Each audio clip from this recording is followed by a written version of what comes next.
വഫാത്തിൻ്റെ സമയമടുത്തപ്പോൾ ഖദീജ ബീവി പൊട്ടിക്കരയുന്നത് കണ്ട് നബി സല്ലല്ലാഹു അലൈഹി വസല്ലമ തങ്ങൾ ചോദിച്ചു, എന്തേ ഖദീജ അവിടുന്ന് കരയുന്നത്? ബീവി പറഞ്ഞു, നബിയെ, എനിക്ക് മരണത്തെ പേടിയുണ്ടായിട്ടല്ല, പക്ഷേ ഞാൻ വഫാത്തായാൽ പിന്നെ അങ്ങയ്ക്ക് ആരാണുണ്ടാവുക എന്നോർത്ത് മനസ്സ് വല്ലാതെ വേദനിക്കുന്നു നബിയെ. സ്നേഹം കൊണ്ട് മുത്തുനബിയുടെ ഹൃദയം കീഴടക്കിയ മഹിളാരത്നം. ഒരിക്കൽ ആയിഷ ബീവി റളിയല്ലാഹു അൻഹ നബി സല്ലല്ലാഹു അലൈഹി വസല്ലമ തങ്ങളോട് ചോദിച്ചു, എന്തിനാ നബിയെ അങ്ങെപ്പോഴും ആ വൃദ്ധയായ ഖദീജയെ ഓർക്കുന്നത്? അങ്ങയ്ക്ക് അല്ലാഹു സുന്ദരിയും കന്യകയുമായ എന്നെ പകരം തന്നില്ലേ? അത് കേട്ടതും മുത്തുനബിയുടെ മുഖം വിവർണമായി. അവിടുത്തെ കണ്ണുകൾ നിറഞ്ഞു.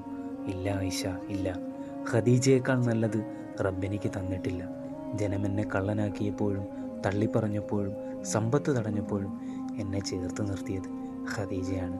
ഖദീജയോടുള്ള സ്നേഹം അല്ലാഹു എൻ്റെ ഹൃദയത്തിൽ കുടിയിരുത്തിയിരിക്കുന്നു ആയിഷ. ഖദീജുമ്മയോടൊപ്പം സ്വർഗത്തിൽ ചേർക്കണേ നാഥ. ആമീൻ.